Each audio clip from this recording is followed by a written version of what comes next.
All right, guys, here we go. Let's get in it. Trump border czar Tom Homan in a war of words with Boston's mayor after ICE arrested nearly 400 migrants in Massachusetts. This is part of a multi-day operation involving several different agencies.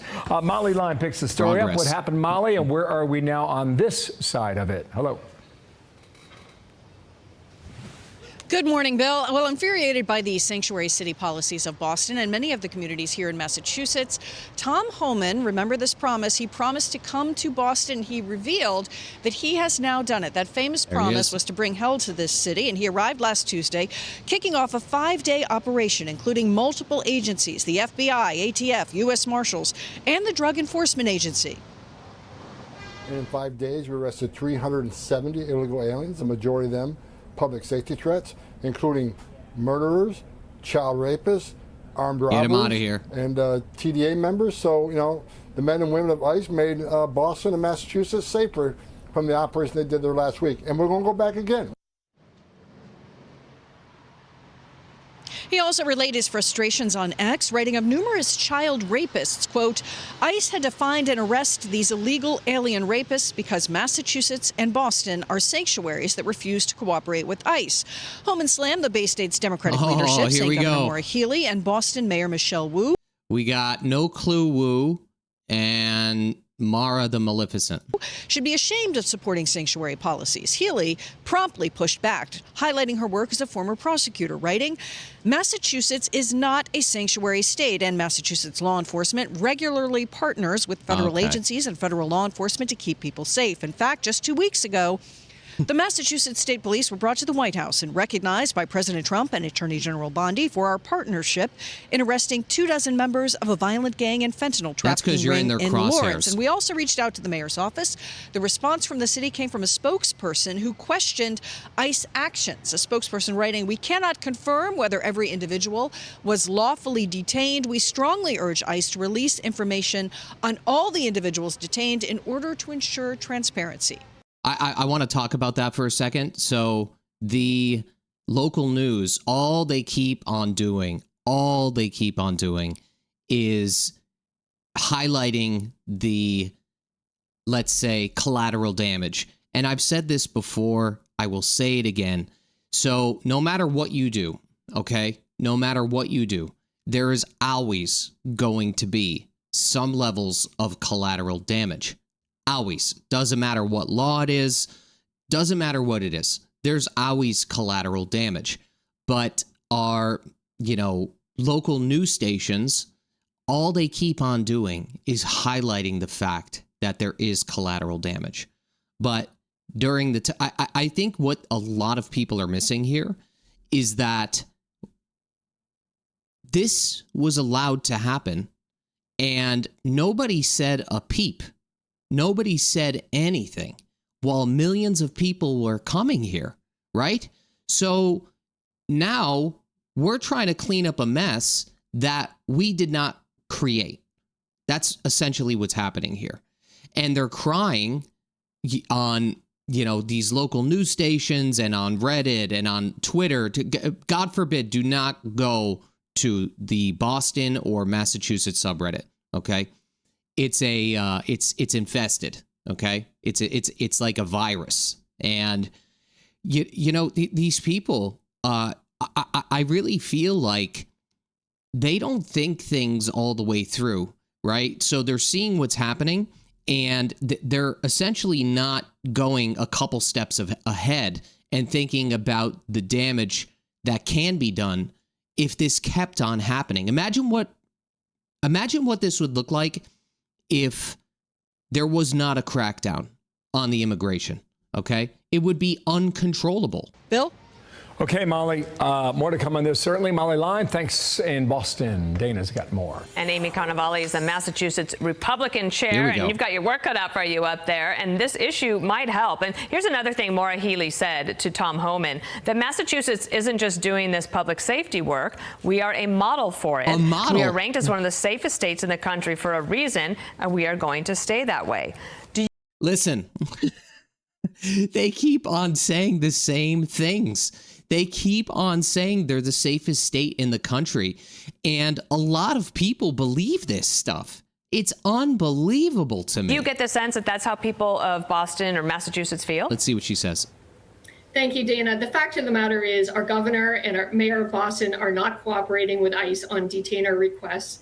And the fact that Massachusetts is far safer today than it was just 1 week ago, thanks to President Trump and Tom Homan, means that our families in Massachusetts are safer. And our progressive governor and our progressive mayor of Boston have refused to cooperate on detainer requests. So for them to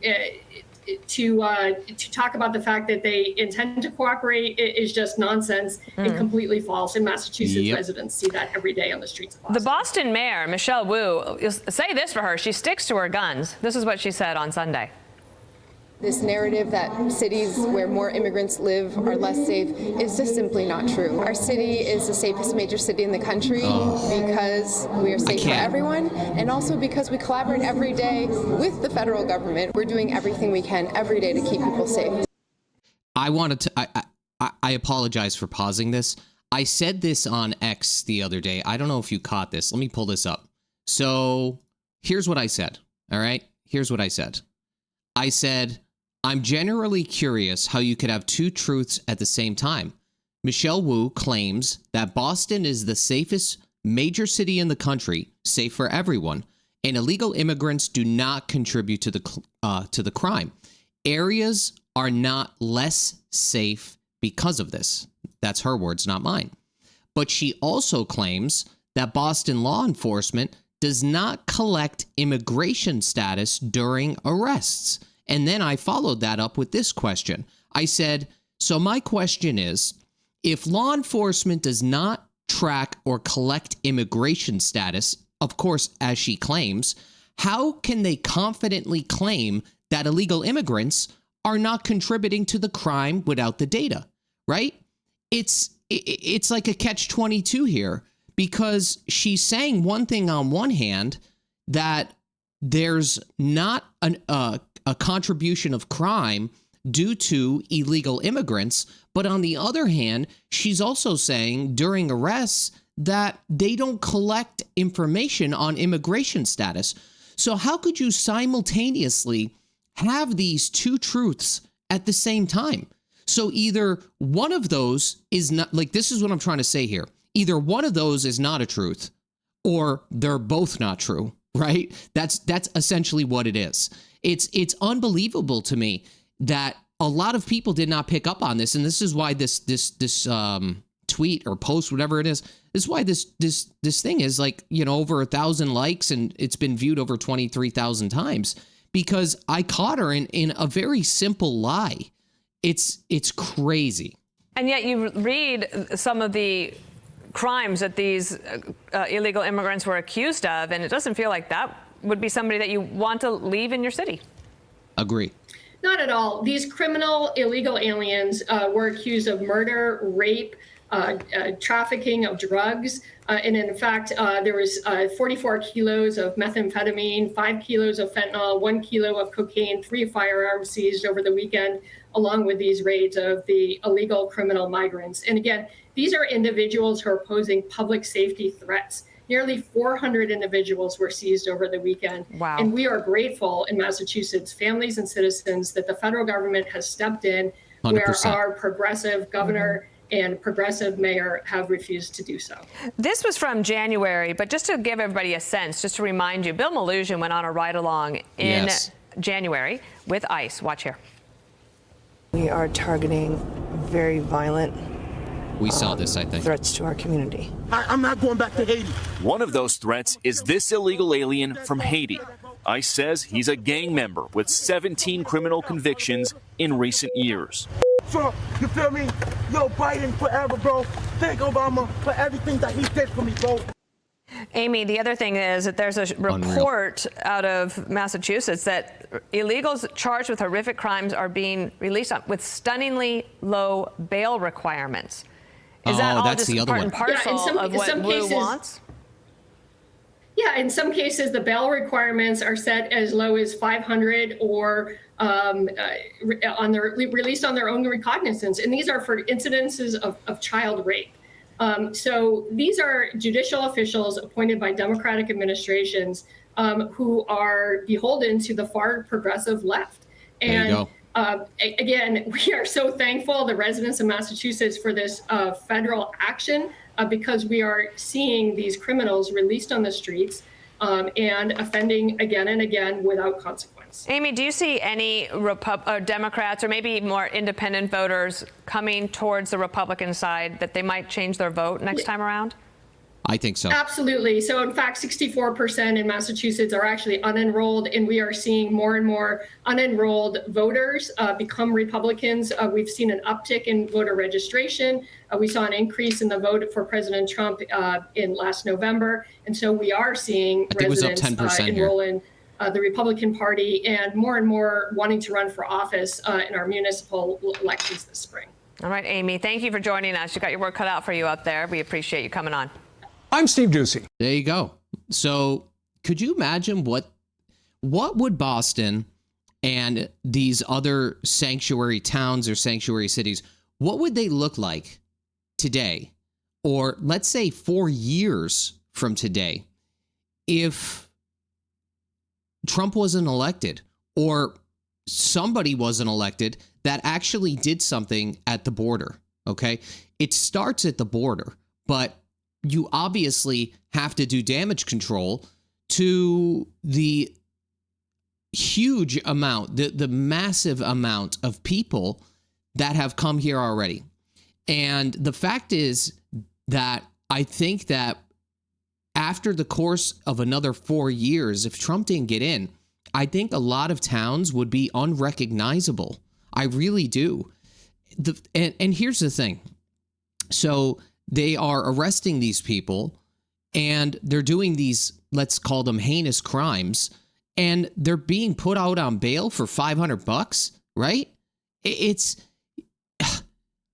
Listen, it's not right. And I think the majority of people here are, even as this, she said, like, even the majority of Democrats here, this has become a major problem.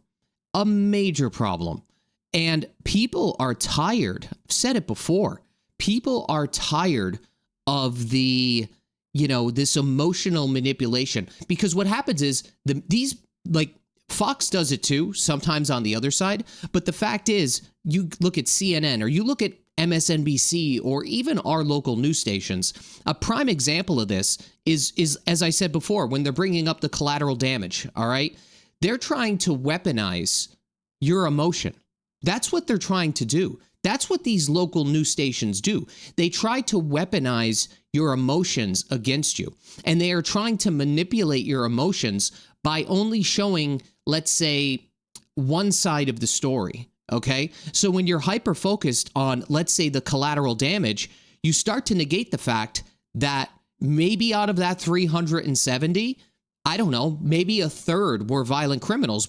But the fact is, they also came over here illegally, right? The people that aren't necessarily, killing people or doing whatever they're doing, they still came over here illegally. So they still broke some laws, right? And, they play into people's emotions. And it's really a disingenuous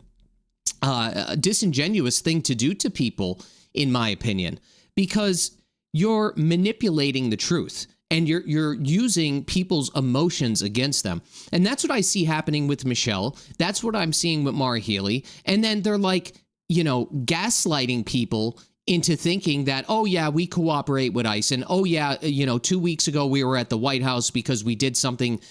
We arrested people that had, tons and tons of fentanyl or whatever it may be. And again, it's a facade is what it is, because the fact of the matter, those things probably would not have happened. And there would still be the fentanyl on the streets. There would still be more people here committing crimes if there wasn't a change in the federal administration. Okay. this would have just been looked over. And the reality of it is, they're not even like, but Michelle Wu and Maura Healey should be celebrating the fact that the federal government is going beyond the calls of duty to they're coming here. Look at it this way. They're coming here blind, right? They're like following breadcrumbs to try to find these people, because you and I both know that the state, these sanctuary towns, these sanctuaries, they're not cooperating with ICE. Okay. So now you have these ICE officers that are coming here and they're scrambling to find people because the state does not want to help them. Okay. And everybody thinks that they're doing the right thing because they're essentially following these sanctuary policies or sanctuary laws, whatever you want to call them. And on one hand, that's true, but morally, okay, that's the thing. Here's the other catch-22. So you're telling me that releasing people back onto the street that are raping children and killing your residents, Democrats always take the moral high ground. Okay. And you're telling me that by releasing these people back onto the streets, that it's okay because that's the law? Where's the moral high ground there? Okay. You're putting your residents at risk. You're putting residents at risk. I know it. You know it. And this is why there is a lot of people out there that are changing over from either Democratic to independent, or they're changing from Democratic to Republican, because people are fed up with the gaslighting. People are fed up with the propaganda that these news stations just continuously feed us. And people are just fed up with the way things are here. You know, they never, ever, ever talk about the fiscal responsibilities of what it is costing the taxpayers, and the reason that they do not bring those things up, and the reason that they don't want the audit, and the reason that we're in the situation we're in, where more and more and more taxpayer dollars are going to support these causes. They do not want to talk about it, because I really and truly think that that is a portion of their voter base. I've said that before. It is a portion of their voter base. I mean, a very good example of that, I just went over the video, what happened with the votes. That was over 330 municipalities here that they basically somewhat audited to get that data. And I'm willing to bet you that the whole grand scheme, like, nothing is ever as it seems, okay? Nothing is ever as it seems. They, in one hand, they are trying to show that they're taking some levels of a moral high ground, or, it's for human rights or whatever it is. But on the back end, that's what the key to this all is. Okay. The stuff that you don't see, And again, people are waking up to the nonsense. People are tired of the nonsense. That's all it is. It's a good video. All right, guys, that's it for today's video. See you on the next one. Bye-bye.